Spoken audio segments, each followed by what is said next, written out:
Okay, I'm back. This is Brant from Trade Guild at blogspot.com, and this is our July 24th video, part 2. In part 1, we covered the NASDAQ, the Dow, the S&P, BOT, GPK, ACTG, and TTMI.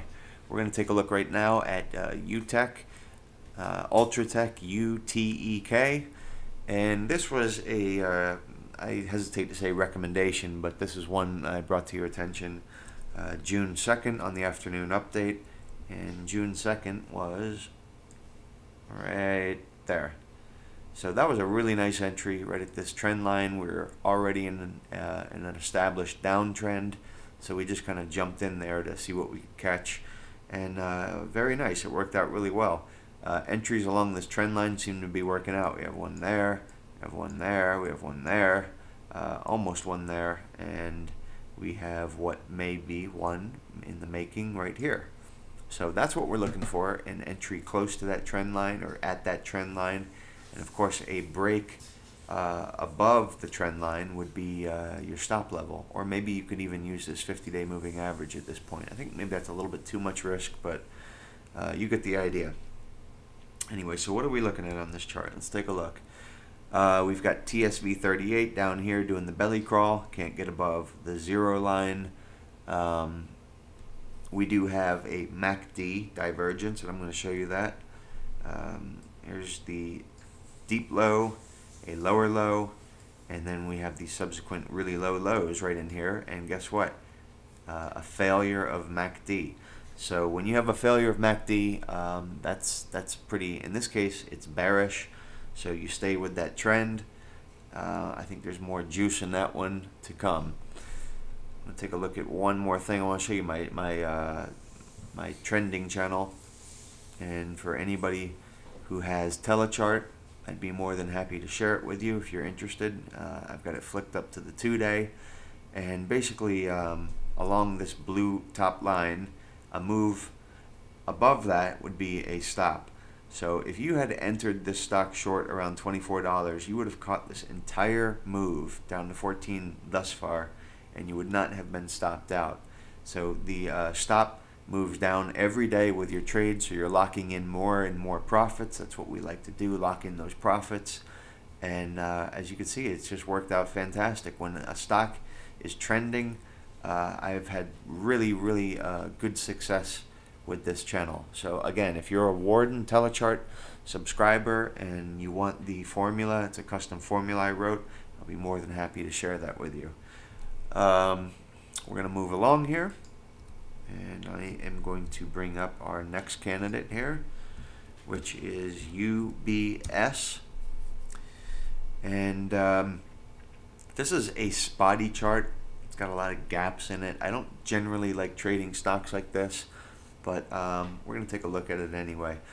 We have the 50-day moving average, which is sloping down, and we want to get an entry somewhere close to that. So we have a ways to go still, or maybe that 50 will come down. And there's a couple different ways we can play this.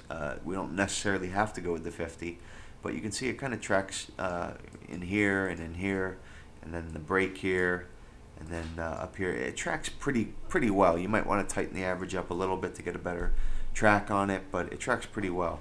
Now, what the interesting thing is, and I'm going to zoom in a little bit to show you, is on this rally here, we have just petering volume, and that is really what you look for in a short. What else do we have? What else did I want to show you? F8. Okay, hold on just one second. A closer look here at this rally. You can see as we get these little spinning tops, which is not really significant because there's a lot of them in this chart, but we get this volume that is just completely diminished, and it's run into one of these gaps, and this is called a falling window in candlestick vernacular. And basically the top of the window, which I've put a trend line in over here, acts as resistance. You can have intraday penetration on that, but it should not close above that. So, like I said, we can wait for the 50-day moving average, or you can try it right here.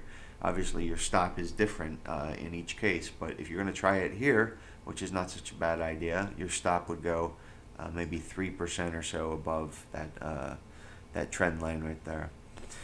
I'll also show you real quick my trend channel, and to track the volatility on this one, we are going to scroll out to a 3-day, and you can see how nicely this channel has tracked this entire trend. We got taken out here, but from this 40 level up to about 42, and then 42 up to 56, we get taken out as the trend reverses. So that's what we want to do. So if we got in short, we'd still be riding this one out with a stop up here just under 55. Okay, what do we have next for you? My final selection for the evening is going to be pets. And let me pull it up. And this is a stock that I was short in earlier this year, and I made some good money in it. I don't know exactly when I was in, but you know, somewhere in this area. I think I covered in here. So it had worked out pretty good for me, and I think we have another opportunity brewing here. There are a couple things to be aware of. We have the stock's price is making new lows or lower lows. We have TSV over here, which is divergent. It's making higher lows, and we also have a situation where MACD is working on a positive divergence here. You know, as the stock is coming down, we have a slope, a positive slope in MACD. So a little something to be conscious of, to be maybe a little concerned of, but like I said before in the last video, the most important two indicators you have are price and volume. And I don't see anything here volume-wise. Today was a little bit high in volume, but not really spooky. And the price, we're still in a downtrend. So, you know, we want to be aware. We want to definitely have our stops in order and keep an eye on those things. But I think there's still an opportunity here for an entry. And I'm going to show you a little closer view. We get this rally here. And basically we're coming up to a resistance level right around 1150. And if I can just pan out a little bit, I'll show you. Here's former support here, and that support was penetrated, so that becomes now resistance right here. So an entry at resistance makes sense, and maybe you have your stop, you know, I don't know, whatever you feel comfortable with. You have to decide. The market makers are going to be watching this level, I'm sure. So you want to be a little bit above it. 12, maybe that's too much. I don't know. You have to make that decision for yourself, what you're comfortable with. Finally, I'm going to show you what we see on these accumulation screens and distribution. In TSV 18, you know, we're still below this zero line, and BOP is saying, you know, the trend is still down. We're still seeing the selling.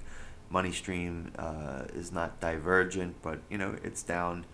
So ultimately, I think there's more downside left in pets. How much? You know, because it's had a lot of downside already priced in. You know, what are we gonna get? I don't know. Maybe what's this level? 872. Down here, 582. You know, maybe we're gonna see something like that. I can't say for sure, but it's worth taking a look at. Anyway, that is going to do it for tonight. Go ahead and check out part 1 of this video if you haven't seen that. Don't forget to check out our tag board at tradeguild.blogspot.com. The tag board is like chat. It's on the right side of the blog, and there's lots of great ideas going on there, lots of brilliant traders, and they really help each other out.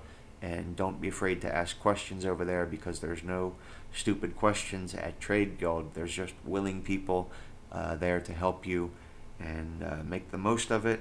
And I appreciate you watching, and I appreciate you contributing to Trade Guild. Thanks very much. We'll see you soon.